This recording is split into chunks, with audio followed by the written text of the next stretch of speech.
We're ready. And I don't see Jason on my screen, but I I think He's it's just there. joined. I am here. hiding me. It's always hiding people from me.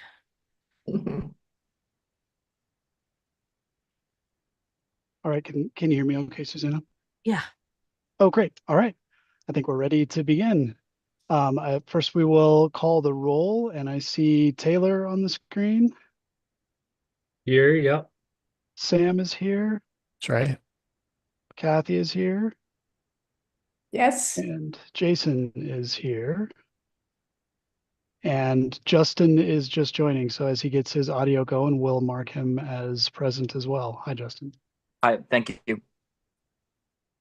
All right, Susanna, take it away. I think I sent out the meeting notes from April 24th. So hopefully you had a chance to review those.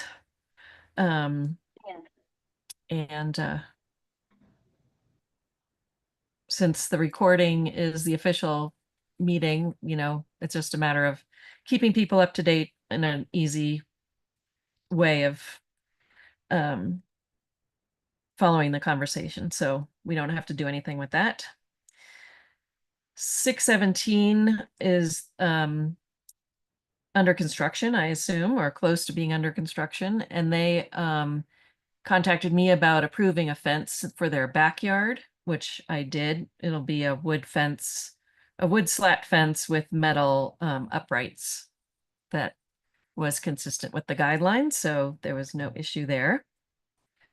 And unless somebody else has anything they want to bring before the board before we start on business, we can move along to the bridge.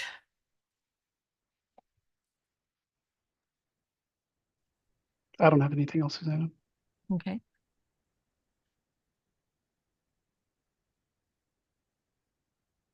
I do have, we are going back and forth on email about the lighting project. I'm hoping that we'll get a sample installed at some point, but of course we've moved on to budget discussions.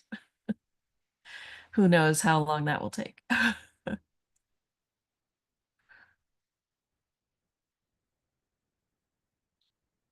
Jason, was anyone else joining us for the bridge or? I see Andrew and Mark are here. We can hand it over to both of them if we're ready to go. Sounds good. Great. Mark, and Andrew is marked as Mark as well. Oh, I am. Look at that. Yeah, I didn't get an invite Mark forwarded on to me. I think that's what happened. Hopefully you don't mind my presence here, since I wasn't formally invited. The floor is yours. Okay, great. Well, hello again, everyone. Andrew Knapp, the Pitkin County engineer, even though it says, oh, someone changed that. Thank you. And then Mark Freimeyer, our consultant engineer, design project manager. We have a presentation we can give, or we can keep it more informal. I don't know what the group would like to see. We're here for your benefit, so just let us know what you're thinking. I think we went into pretty deep detail the last time we talked to you. So maybe kind of give an overview of what's happened since then. Cool. I can share my screen here.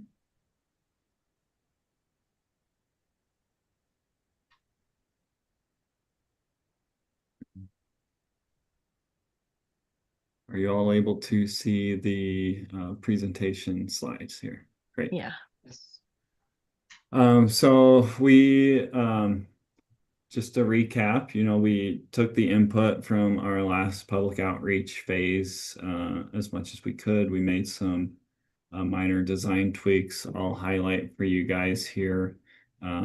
You see the sidewalk has been extended around the curb return here, which will allow us to install a drop inlet to address that persistent ponding issue we're having in the current bridge location. We've added a split rail fence to protect the drop-off condition that will be existent with the new sidewalk widening along the roadway here. You can see that sidewalk extends just beyond the access to the Redstone Castle. And there's going to be a small boulder wall added here at this corner to retain the sidewalk as well. And then the split rail fence will be modified to tie into the bridge here at this corner. And just to give you guys a quick overview, you can see on the left where we have 90% construction documents for the bridge. We're going through another round of public outreach. We've met with the Crystal River Caucus, and we had a public open house event in Elk Park last night to solicit some more feedback. And the biggest point of feedback we're currently soliciting is what people's color preferences are for our bridge girder. And once we complete this public outreach phase, we'll finalize the design and construction documents and get ready for construction next year. And everything seems to be tracking well towards construction next year for this project. And I think we talked about the detour a little bit. Would you like me to go into detail on the detour, or do you guys want to keep it focused on the kind of the aesthetic elements? Unless some of the residents of Redstone need more detail on that, I think we could move on to aesthetics. Okay, great. And feel free to jump in with any questions you guys might have here. So here are our drawings of the different color choices we've generated here. And we've got the gray in the upper left-hand corner, kind of the concrete gray, which is pretty consistent with the existing gray bridge. We've got the red here, trying to tie into the red rock outcrop here on the eastern abutment, and then kind of a rustic brown color as well. And from our initial public outreach, it seems red has been the more popular choice, and the feedback we keep getting is, well, it's in the name, Redstone. But we do have some proponents of the brown color as well. And we have another public outreach event planned for the Redstone Community Association here at their next meeting in early August. And then you can also see a bridge railing example of a modern bridge with this doghouse style rail, very similar to the existing bridge rail we have on the current bridge structure there. And I think with that, I'll see if you guys have any thoughts to add to the conversation here. Andrew, something that we've heard a couple of times that might be useful as we're looking at the colors and the aesthetic choices are the method of application of that finish and why an integral color was not selected as the kind of target methodology.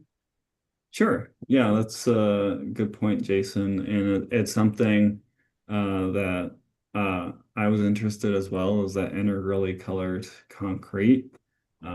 Used it on a variety of other projects. You see, like in Carbondale, the red concrete crosswalks in Glenwood Springs as well. And we wanted to explore that option for the bridge.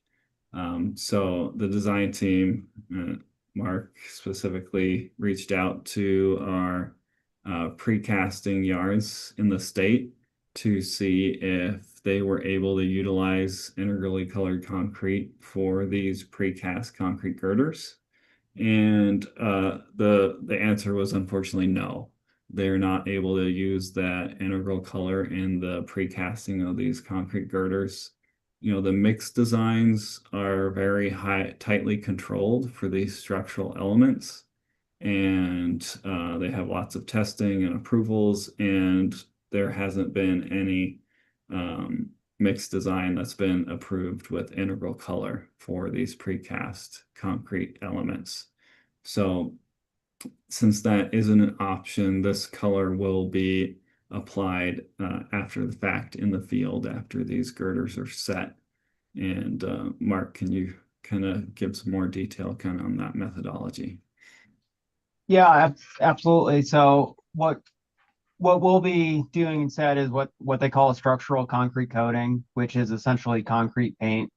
Uh, it's basically kind of a protective coating that is essentially applied like you would paint. It's a roller applied product. And kind of the way we have it shown in these renderings is that it'll be applied to the basically all exposed girder faces. So the side of the exterior beams and then the bottom and basically the bottom of all beams. So it's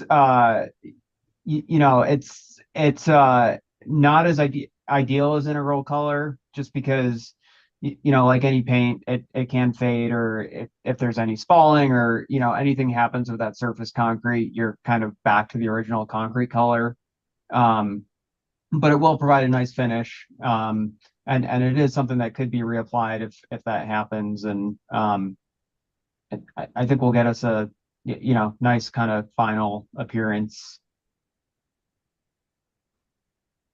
Yeah, and one thing we've discussed as a project team is regardless of what color is ultimately chosen, we're going to do some test panels of the color during construction, just like you would like a color swatch on a wall, just to make sure that color is as you expected in reality and in the lighting and setting conditions of the final bridge. And we can make some tweaks to it there to make sure that that color that we're getting is what we were hoping for, and similar to the renderings.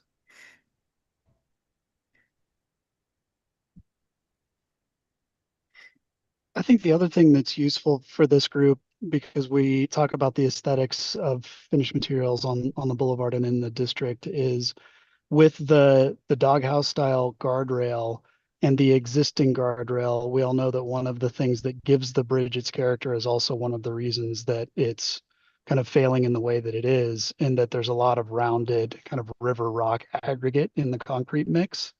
Can we talk a little bit about the targeted finish character condition of the just the standard gray concrete, particularly as it relates to the pedestrian rail? Yeah, that's a good point, Jason. So yeah, I mean, if you go out there and look, you see basically this was cast with river cobble as the aggregate. This bridge rail is essentially these rails exist in a lot of places, and so essentially Texas DOT basically, there have been a lot of historical implications with kind of as these bridges that were originally used with these rails are starting to come of age. There's been a lot of demand to kind of replace that rail on new bridges, and so Texas DOT essentially went and developed a new railing that has gone through the federal highways crash testing standards. This rail uses modern concrete mix designs, and so the main difference you're going to have is kind of tight, much smaller kind of angular aggregate that is essentially just lasts a lot longer. It has more kind of compressive capacity. And then especially with kind of all these angles that you have on this doghouse rail, with kind of the smaller aggregate, it just kind of fits better within those formed surfaces and reduces falling, just has much better durability and ideally better kind of finish characteristics. With the bridge railing, what we're planning to do is instead of doing a concrete coating like we're going to do on the rail, we're actually looking at doing a concrete sealer, which is essentially does the same thing. It's just basically a clear sealer, and so when you're done, it's going to just kind of look like a concrete gray. But it does have this clear sealer that kind of keeps de-icing salts and road grime and kind of all that stuff from impacting the concrete. The reason why we did that instead of kind of the typical coating that we'd otherwise do, is just because with kind of all the different there's kind of all these different angular surfaces around those openings. And we are just kind of concerned with how that finish would look.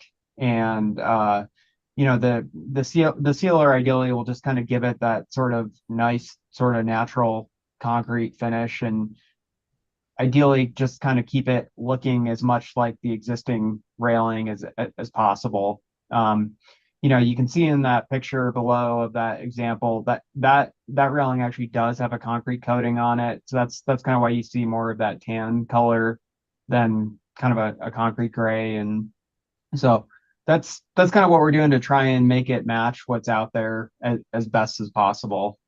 That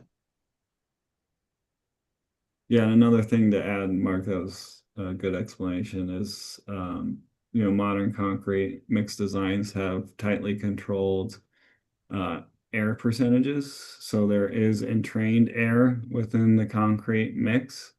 And what that does is that allows space for any sort of captured water within that concrete, some expansion room. So it doesn't necessarily immediately spall and break apart that concrete. So it provides a more resilient concrete mix. And with the extensive materials testing that we're going to have as part of this project, they're going to be tracking to make sure the concrete meets the specified air percentages that is going to be part of the project. Ask a quick question. The abutments, and you may have already mentioned this, that's just going to be a concrete gray as well. So we'll have concrete gray and then the railing concrete gray, and then the actual span will be painted, right? Yes. Yeah, and those abutments and wing walls will still have a concrete coating on it just for kind of those durability benefits. But yeah, the intent there is just to match the kind of the natural color of the concrete. And then they'll put some sort of something over the bridge to paint them in place. You said they're not going to pre-paint them before they lift them in. The abutments. And no, the span, excuse me. When they paint that, you said they'd paint the span in place, or are they going to paint it and then crane it in? The actual what am I saying? Yeah, it'll be painted after the girders are set in place. So yeah, pretty far along in the project, when a lot of the elements are completed, they'll come back and apply that coating, and that'll provide a better finish, because if it's pre-painted, there's a lot of chance for damage during erection and construction. And we've looked at some other bridges that have much more extensive coloring, where like the whole bridge is colored, and in my opinion, it looks pretty bad, and doesn't have that result that you might expect or hope for. Right. I guess I was just painting them in place as far as getting somebody over the edge and painting them is the only thing I was questioning, but it sounds like you guys have got a plan for that. Just being over the river, depending on what time of year it is and how much water's moving through there, etc. But yeah, so typically what we'll see is that the contractors usually use what's called a hydro platform truck, and it's essentially kind of a it's sort of, I mean, really as small as a pickup truck, but it's kind of a trailer unit that sort of has a vertical arm and then a horizontal arm with kind of like a railing and sort of essentially mobile scaffolding that's meant to reach under a bridge. And what that allows them to do is basically get access to that when it's in place. And then they can also set up like drop cloths and just kind of some local containment to, again, just like you would when you're painting your kitchen, just to kind of make sure everything that drips off is contained and not going into the river, but they're still getting really good access to it and can get that applied.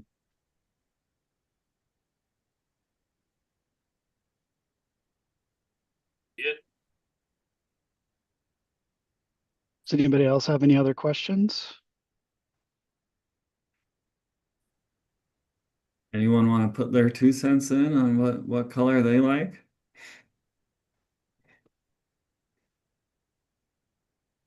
I did it last night. You participated in the dot exercise, Kathy. Do you care to share what your thoughts were, or do you want to keep that confidential? I like the brown, but I'll go with whatever the community picks. Mhm. The brown is the dark horse, but it is picking up some more recent support.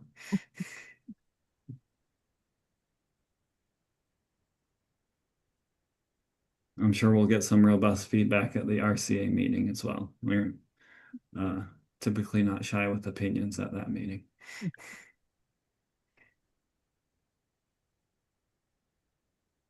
Anybody else? Taylor, Sam, Justin, have opinions on the colors? I'd like to see it just the same concrete gray, but that's not an option.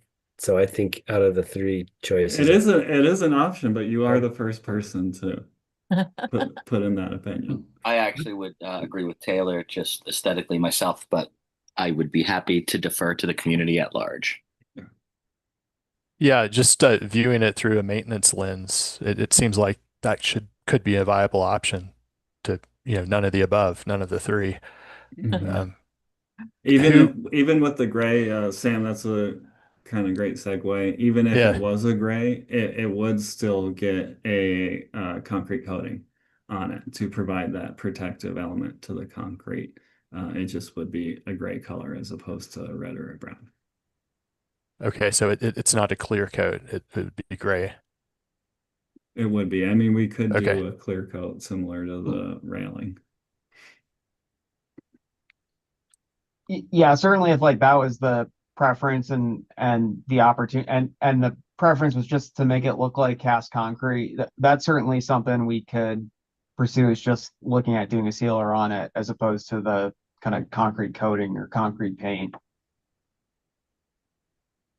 So, and apologies, I do have a quick question. I'm sure it was addressed, but what's the typical lifespan on the concrete coating with or without pigment that we could expect? I mean, before we start seeing wear? Yeah, that's a great question. You know, the from like a serviceability perspective, this is like paint you're going to put on the side of your house, and it will, especially kind of on the south side, it will eventually fade. You know, Once it's faded, it'll still provide some of those protective benefits, kind of the benefits of durability.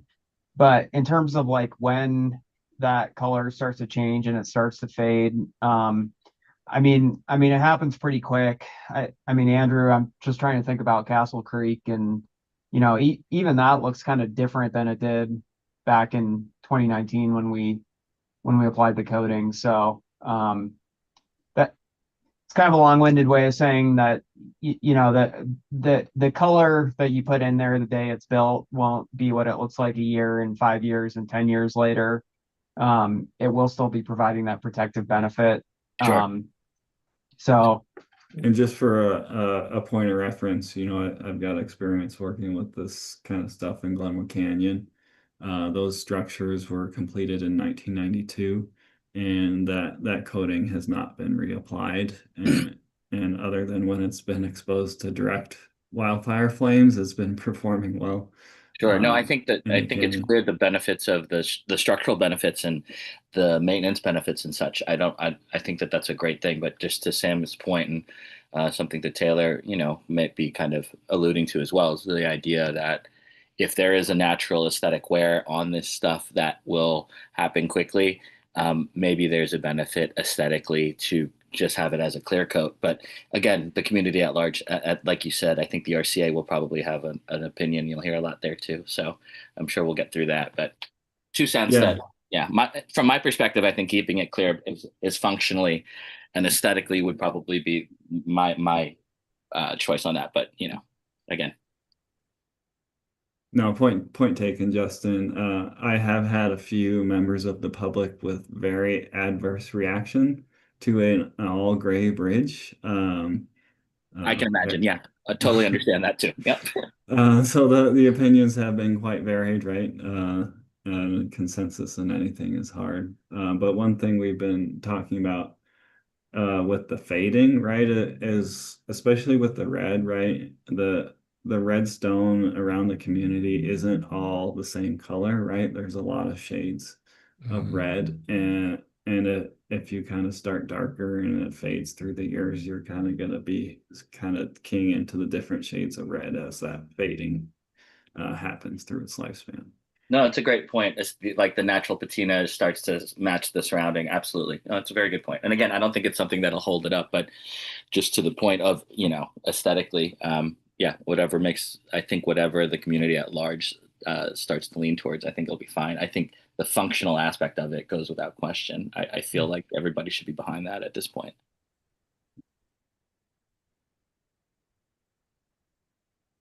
All right, any other questions, comments, observations from the group? Susanna, did you have any feedback or observations based on reviewing the drawing package? No, not particularly. I can see the argument for any of those colors. I like the brown because it makes the bridge actually look like a thin strip, which I think is nice, but I don't think that the brown would last very long without turning into something we didn't want to see. But, last time we talked, you guys wanted a kind of a letter of support from me. Is now a good time for me to prepare something like that? And what do you want to hear? Yeah, I think that now would be a great time for that. I think a lot of the kind of aesthetic and final form and shape of the bridge is pretty firm at this point. And, you know, I don't know if you've provided any letters or anything like that in the past, but Not you know, really. something along the lines with, you feel like this is consistent with the character of the community. Um, I think that would be appreciated for the file. Okay. And as long as everyone on the board feels like the railing design and the overall bridge design is going in the right direction with the color, kind of to be determined by group selection, I can kind of relate that to the record. And if anyone disagrees with that, let me know. I have no objection. Okay. Yeah, full support. I think any of these colors will be amazing. I'm fine with it. Yeah.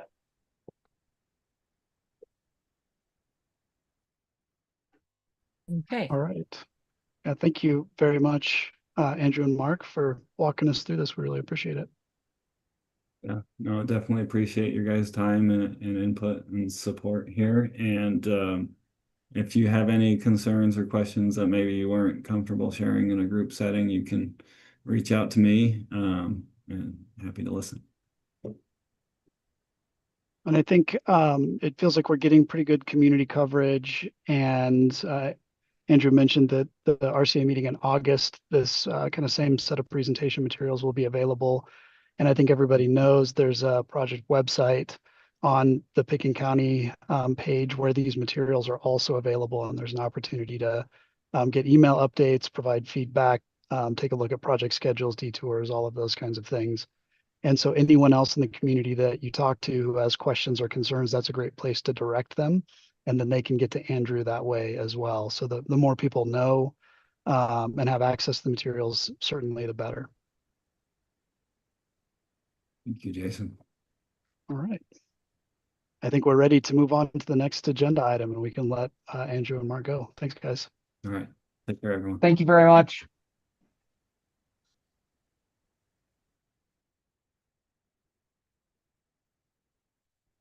Okay, Susanna, do you want to jump into the next one? This is 285 Firehouse Road. This is, I think, our fourth look at this project. And one of our early stumbling blocks was making a determination on the historic nature of a small addition that was attached to the back of the house. We did resolve that in favor of allowing that to be demolished, finding that that was in the that piece of construction was not really contributing to the significance of the house overall. Once that was done, then the next issue kind of became the massing of the addition and the required separation by way of a linking element between the historic house and the new construction. And the proposal that we looked at the last meeting in May really addressed those concerns by the board because of changing the date and some other time constraints. We weren't able to take a formal action on those changes at that time. So that's included in this memo today. Hopefully those of you who were not at that meeting, who I'm not quite sure who wasn't there, but had a chance to kind of review the notes and to review the memo from that time in terms of what we were looking for and what the comments from the board were. Essentially, the applicant has provided us with a linking element that kind of makes use of the massing of the original small addition and using some of that same footprint, so thereby only disturbing the part of the historic house that had already been disturbed, which is a plus. And they were able to create a bit of a separate massing by using dormers and a higher ridgeline in the back. The addition has a certain amount of complexity to the roof forms, but I think that is a result of the separation, and in terms of the guidelines, that separation is more important than forcing the addition to be simpler in form. I think when we start looking at that, hopefully you all will agree. The thing that we didn't really talk about at the last meeting were windows and materials.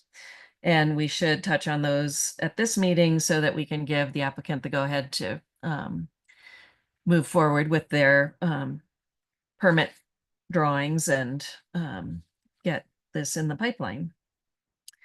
The applicant did just remove a little piece of complexity on the porch roof, and I think that's successful. And while they represented materials on the drawings, I think we need to have those called out and some more specifics on those. But basically, I recommended approval with our standard conditions based on exterior lighting fixtures, some other things that we just need to pick up kind of as the project goes forward. So we can turn it over to the applicant.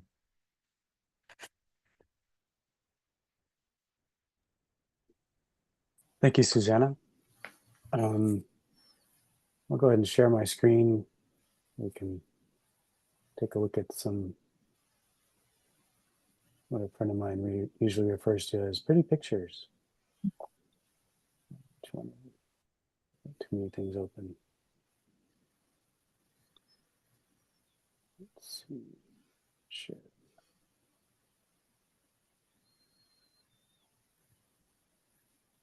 Your screen sharing is paused.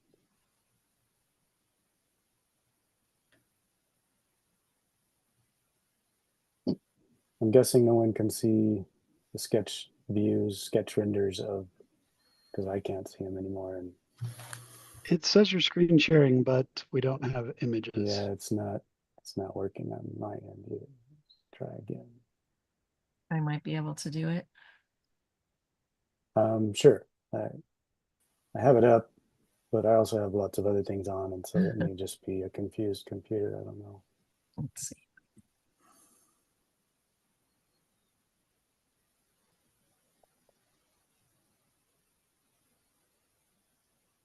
That's pretty.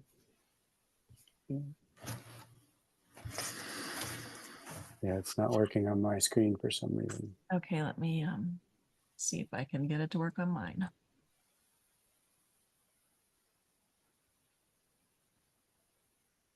So in our last presentation, there were no openings, there were no windows, there were, I think, maybe a hint of some doors and things like that. And we were really just looking at massing and getting on the same page about the linking element.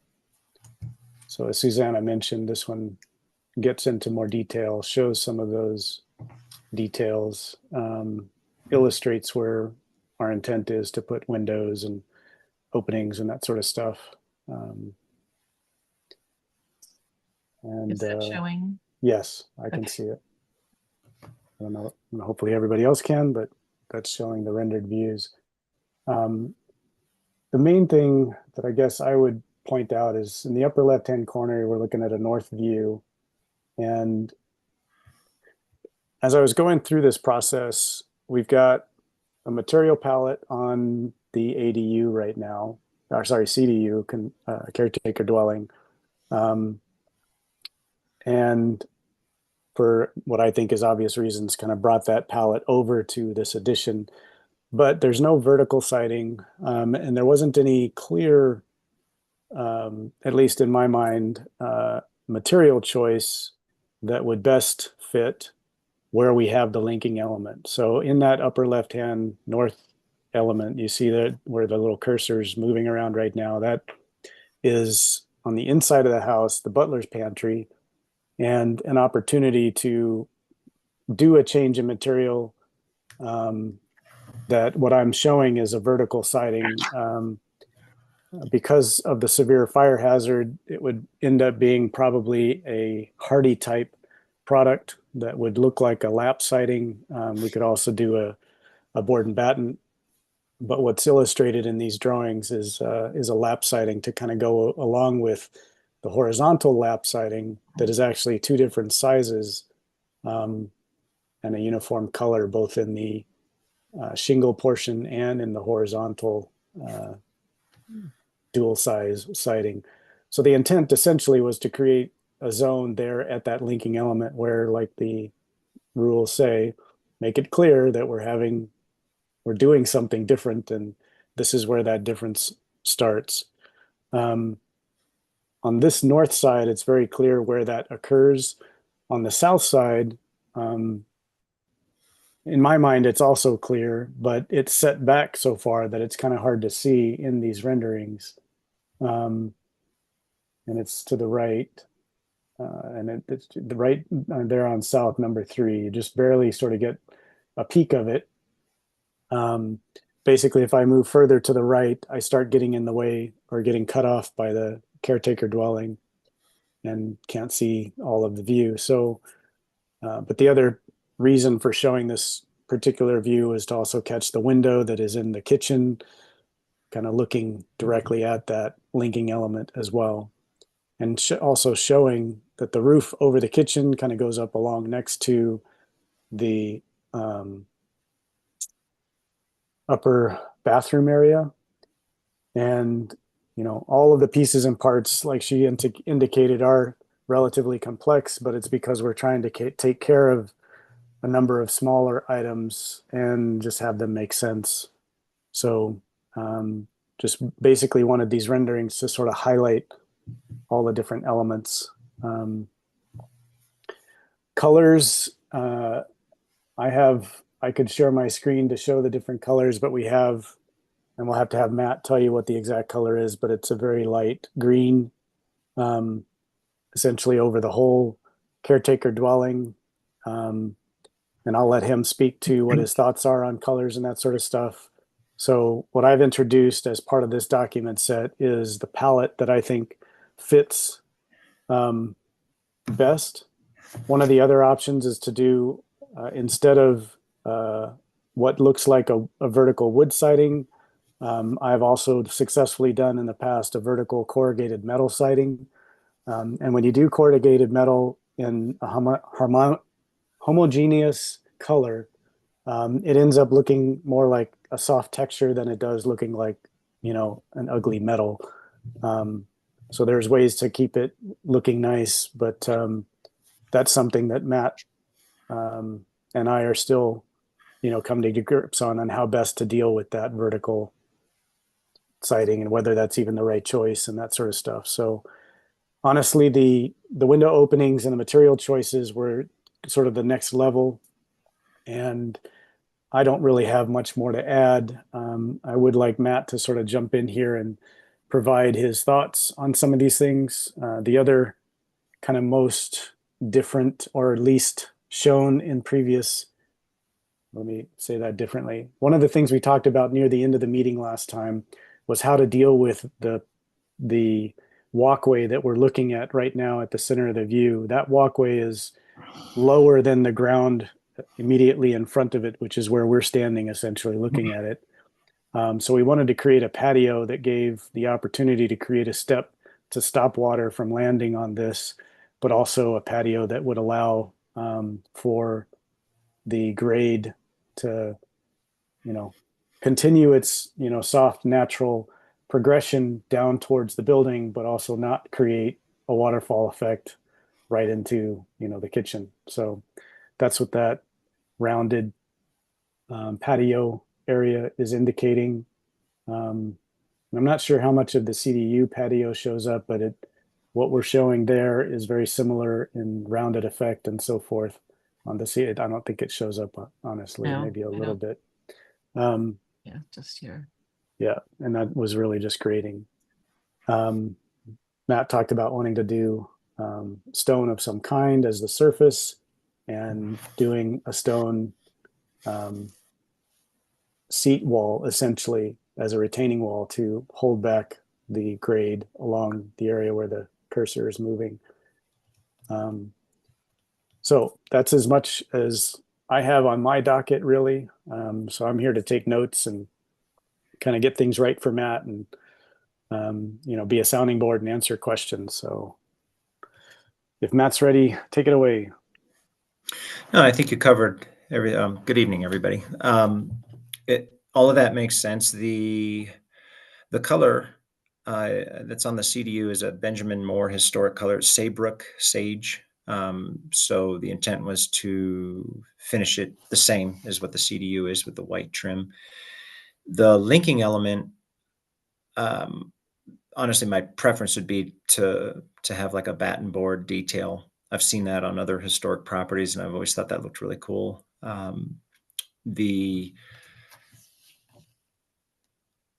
The wall, I think Tim, do you recall the height of the wall? Was it about 30 inches?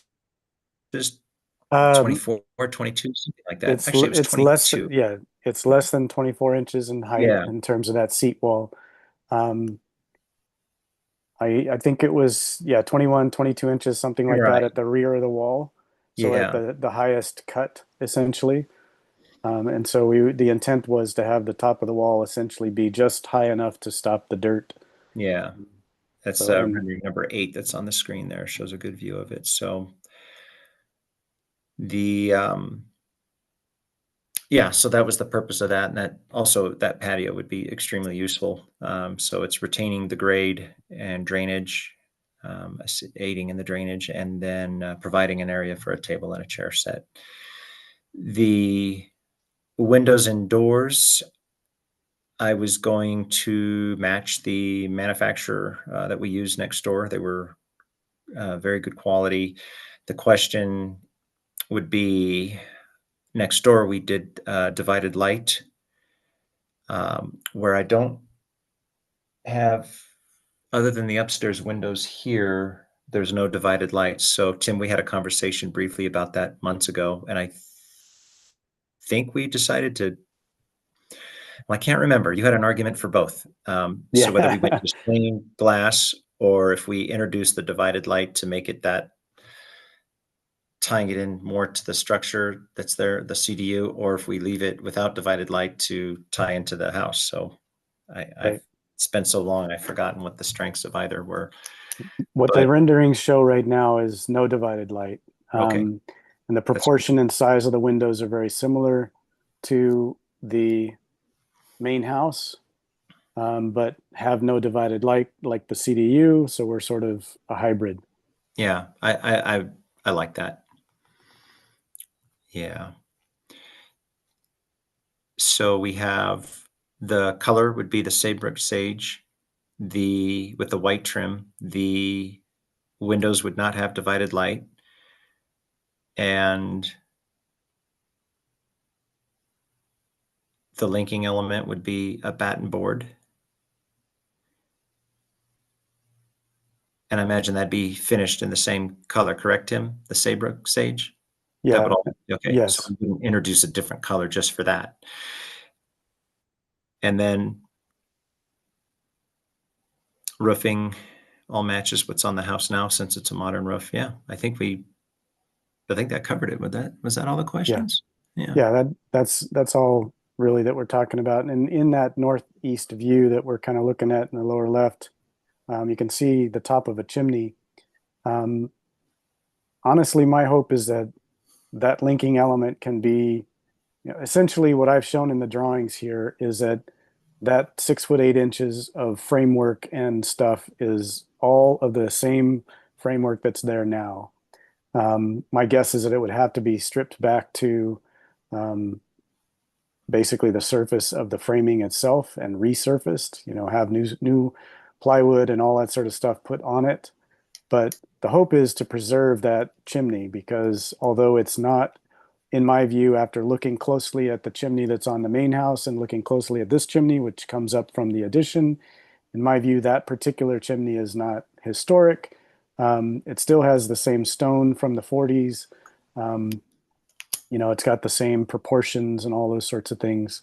So the long and the short of it is that the profile of that linking element matches exactly what's there now in terms of framing and that sort of stuff. Now, it may be that the contractor says that we would have to shore all of that up and there would be an economic reason not to. But I suspect that wouldn't be that big a deal, but I'm not the contractor. So just wanted to point out to everybody that that's really what we're looking at is we're still looking at a portion of that addition in terms of its shape and size and with regard to that chimney, the actual chimney and so forth. But it will be wrapped and finished as though it were new. And all the links and, areas where the existing house may have been damaged, all that sort of good stuff would be corrected and made so that it can be insulated and, lived in during the winter and all that sort of good stuff.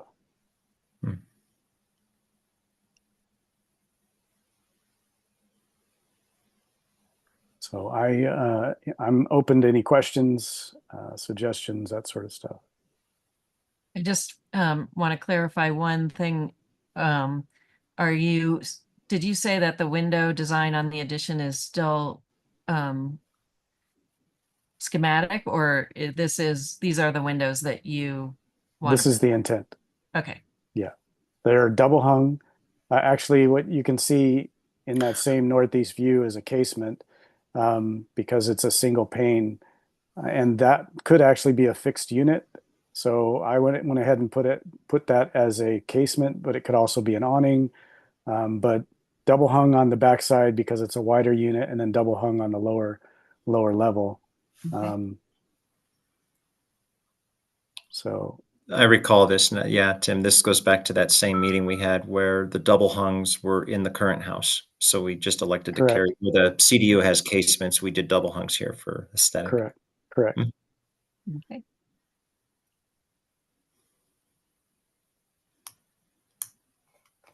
All right, I think we can move into questions of staff or the applicant. And maybe I'll start. I've got one. Susanna, you had some notes in your staff memo about some of the replication of shingles in kind of the detailed areas up in the top of the gables. Do you have Yeah. specific concerns with that or anything that you think we should kind of look at specifically there?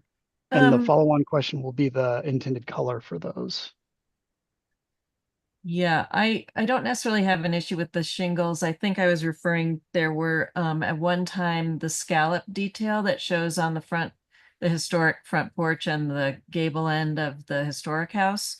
Those were being used on the addition, and I just, wanted to reinforce that those being removed is a good choice.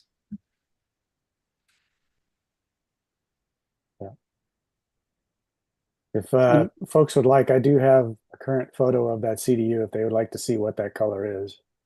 I could share my screen and show that to everybody. If you I can't, think it'd I be can great. walk Yeah. next door and show you. Yeah, yeah, that's true. He's on site. I'd like to see the color. Okay, I can, all right, so I'll stop. all right. And Matt, Hopefully while this Tim's will- bringing that up, are you looking to do those shingles in a brown that would match the existing house or in that same green? The shingles on the addition? Up in the Yeah, gable. it was, ends. my intent was to have it all the same green. The same Yeah, it's green, not- just keep it simple. Okay. Yep, yep, Not working. yep. So the shingles, siding, all green. And then just the trim would be white to contrast that. And yeah, the only thing we did on the CDU is one of the entry door was a really nice blue, which was a nice focal point. I don't know if we have to make that decision today or if the door could just be white like the rest of the trim. I think we don't typically review paint color. Yeah. Yeah.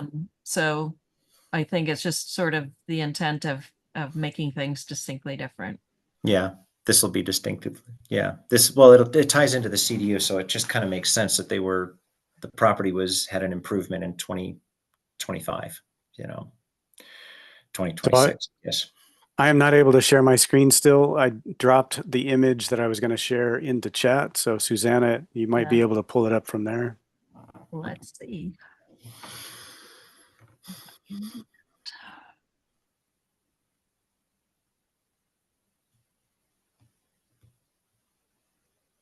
There it There it is. is. So it's two vertical images set side by side. That's essentially the image when you stand in the back of the yard, but it's not an exact. Anyway, so on the left there is the CDU, on the right is the addition, and you can kind of see the shingled elements. It's all in the same color. The trim is white. The shingled elements in the gable of the CDU. It's kind of coming in and out on my end as being almost monolithic, but the intent would be that everything is the greenish color with the exception of the trim in the windows. And just to confirm, you're not planning on painting the historic portion of the house, is that correct? That's correct. Okay.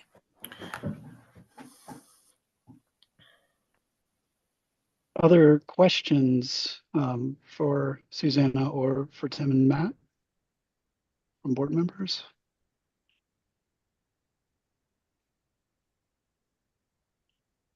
No, absent any questions, I think we can move into comments deliberation and then move towards a motion.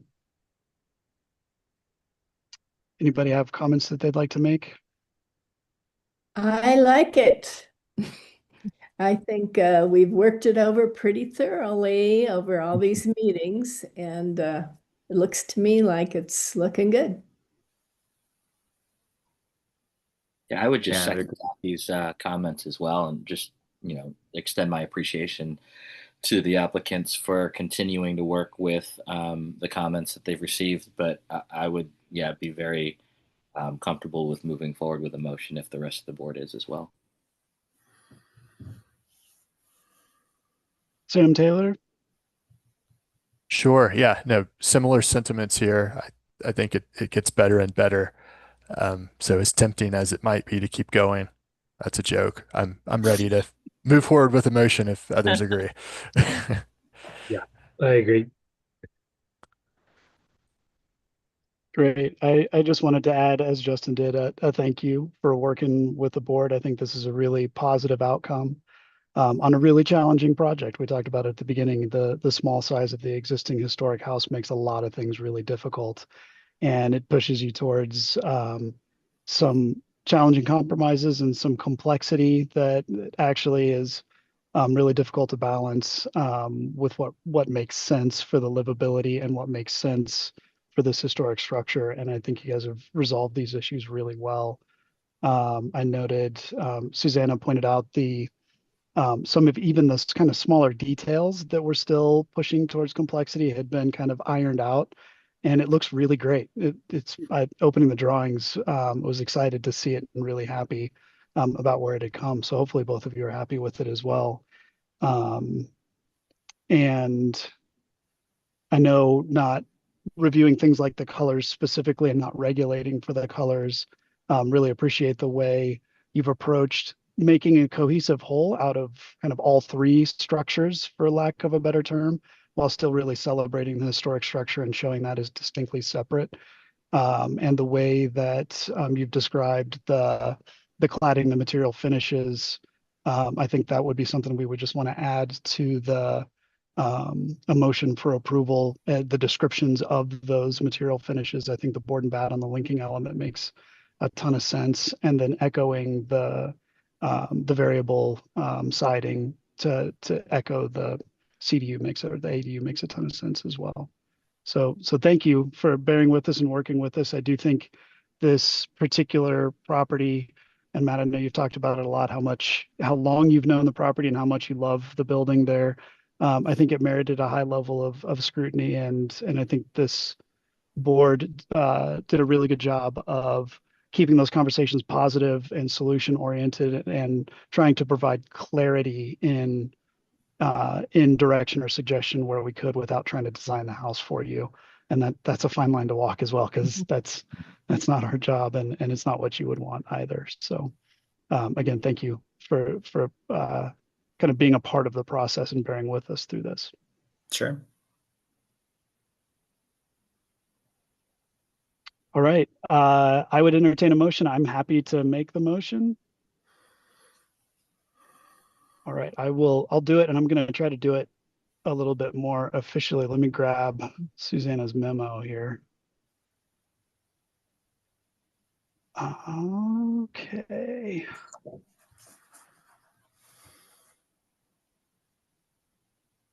All right, I move to approve the application for the addition to the historic structure at 285 Firehouse Road, including the conditions identified in the staff memo, and that's conditions 1 through 3, as well as the representations of the material finishes and window package in today's meeting. I So second it's that close motion. enough. Seconded by Justin. All right, we have one more chance for discussion, and then we can do the vote. Everybody good? Ready to vote? All right, Bonnie. Yeah, Jason, just so you know, there is nobody online. There's no Oh, public good. for this. Okay. Yeah, there's nobody online, Okay. and nobody else in the meeting, so we're good there. Kathy, I say yes. Samuel, Yes. Taylor, Yes. Justin, Yes. and Jason. Yes, Motion passes. excellent. Congratulations, and thanks again, Tim and Matt, and good luck on getting to the next steps and getting this thing going. We're excited Thank to you see very it. much. Yep. Thank you. Appreciate everyone's help. Glad it's gone the way it's gone. And yeah, it's great. Thank you. Well, thank you guys. I think, as Jason said, it's turned out to be a really nice project. Appreciate that. Matt's love is coming through. There we go. That's right. And Susanna, I don't believe we had other agenda items, correct? Nope, and I don't have any indication that we'll have anything in August at this point. The only other thing that I did see come across just yesterday was the application for the earth moving and some of the mitigation things that the castle needs to do in order to move forward is in. So I'll be reviewing that. I don't expect that it will include anything too objectionable in terms of the historic work, but the big garage is being demolished as part of that project, and it's a non-historic building. So just so you know. I do have to say, Jason, I'm liking your background picture. I don't see any computers. It's we do have drawing tables and we've got people who want to use them. We're pretty excited about that. That's awesome. Yeah, it's good. It's good. All right. Without any other business, I think we just need a motion to adjourn and we'll be wrapped. I'll make that motion to adjourn the meeting.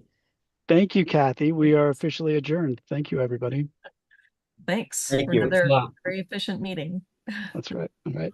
Have a great night, Wow. everybody. Great. Have a good night.